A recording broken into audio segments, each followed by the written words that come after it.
the Storykeeper's Library proudly presents Jack and the Beanstalk.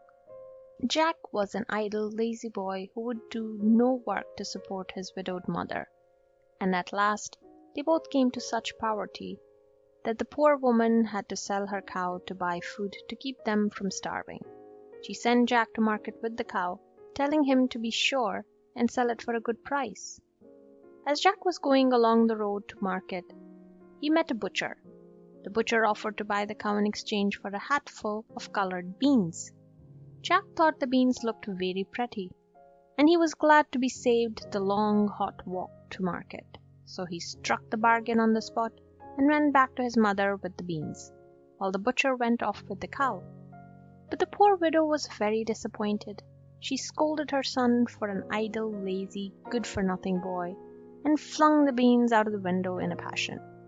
Now the beans were magic beans, and the next morning, when Jack awoke, he found some of them had taken root in the night, and had grown so tall that they reached right up into the sky.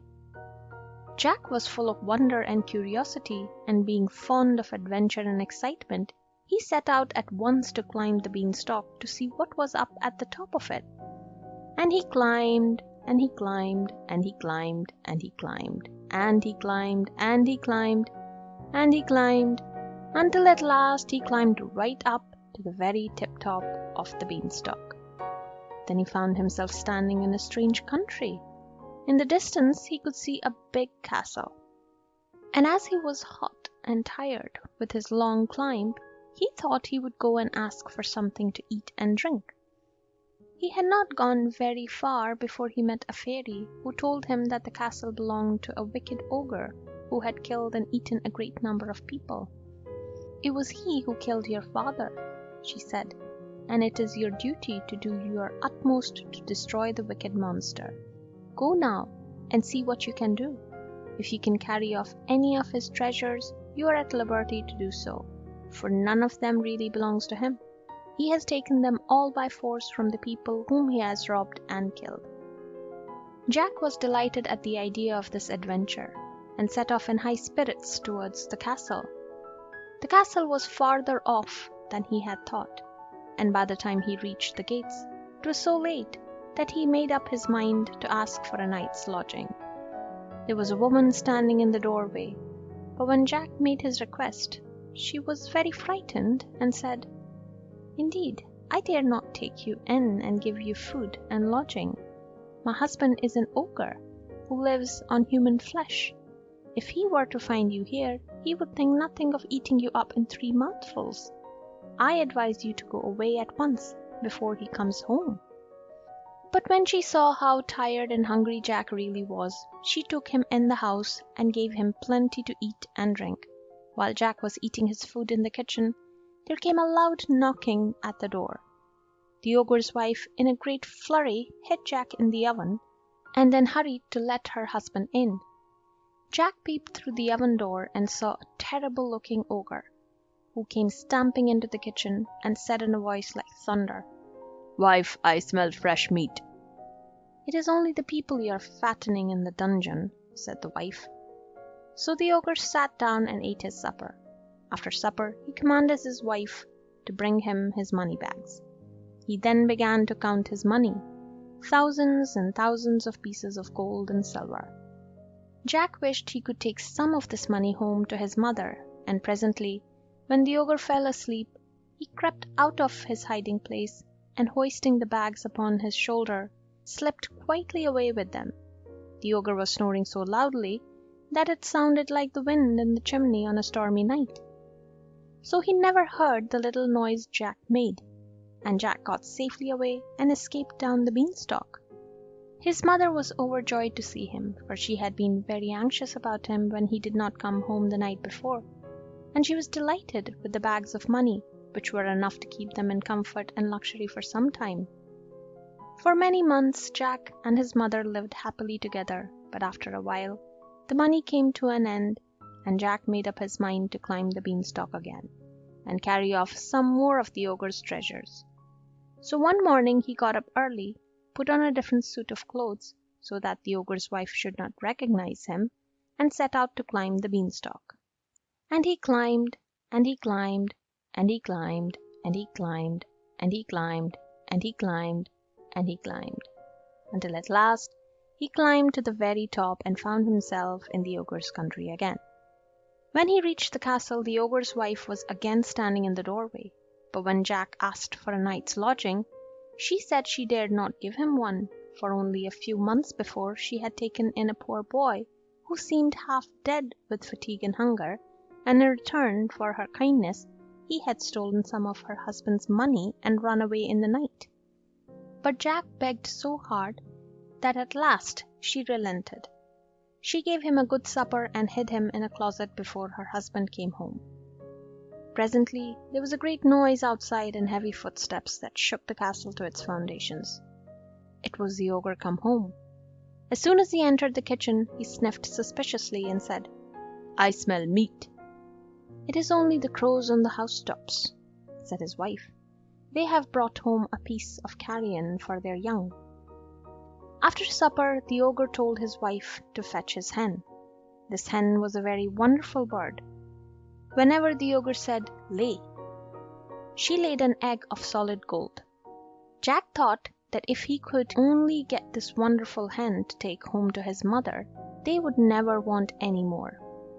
So when the ogre fell asleep, as he did after a little while, he came out of the closet and, seizing the hen in the arms, made off with her. The hen squawked, but the ogre's snoring was like the roaring of the sea when the tide is coming in, and Jack got safely down the beanstalk. The hen laid so many golden eggs that Jack and his mother became quite rich and prosperous, and there was really no need for Jack to go again to the ogre's country.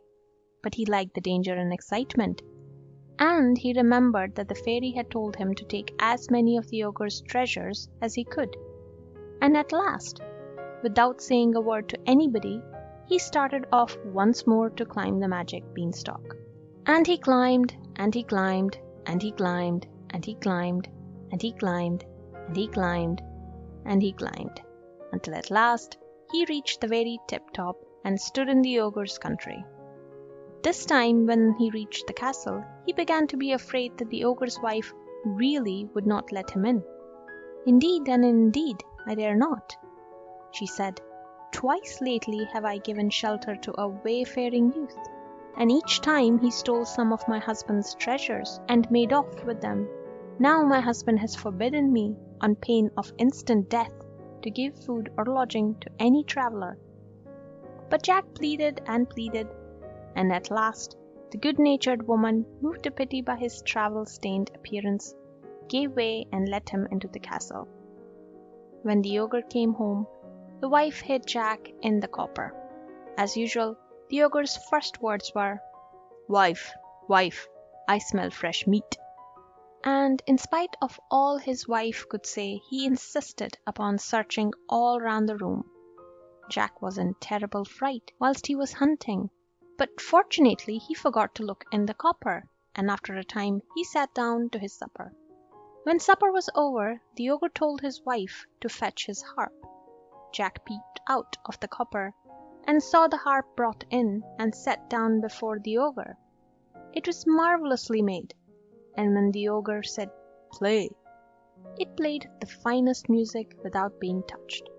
Jack was enchanted, for he had never before heard such wonderful music, and he felt that he must have the harp for his own. The ogre was soon lulled to sleep by the sweet sound of the harp, and when he was snoring heavily, Jack crept out of the copper, and taking up the harp, was about to make off with it. But the harp was a fairy harp, and it called out loudly, "Master! Master! Master!"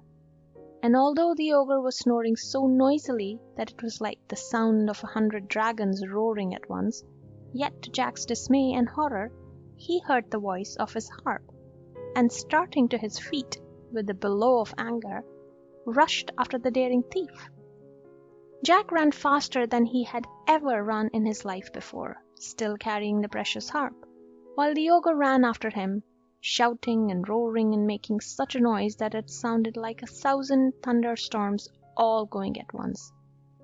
If he had not drunk so much wine, For supper, the ogre must very soon have caught Jack. But as it was, the wine had got into his head, and so he could not run nearly so fast as usual, and Jack reached the beanstalk just in front of him.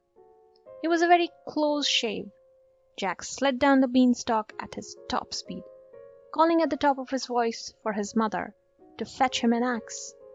The ogre came tumbling down the beanstalk after him, but Jack seized the axe and chopped the beanstalk off close to the root.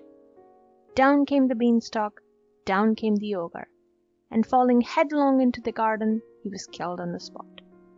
After this, Jack quite gave up his lazy, idle ways, and he and his mother, with the magic hen and the wonderful harp, lived in happiness and prosperity the rest of their life. Thank you for watching the Story Keeper's Library. Please like, comment, and share this video. Don't forget to subscribe and turn on notifications to be the first to enjoy our latest content.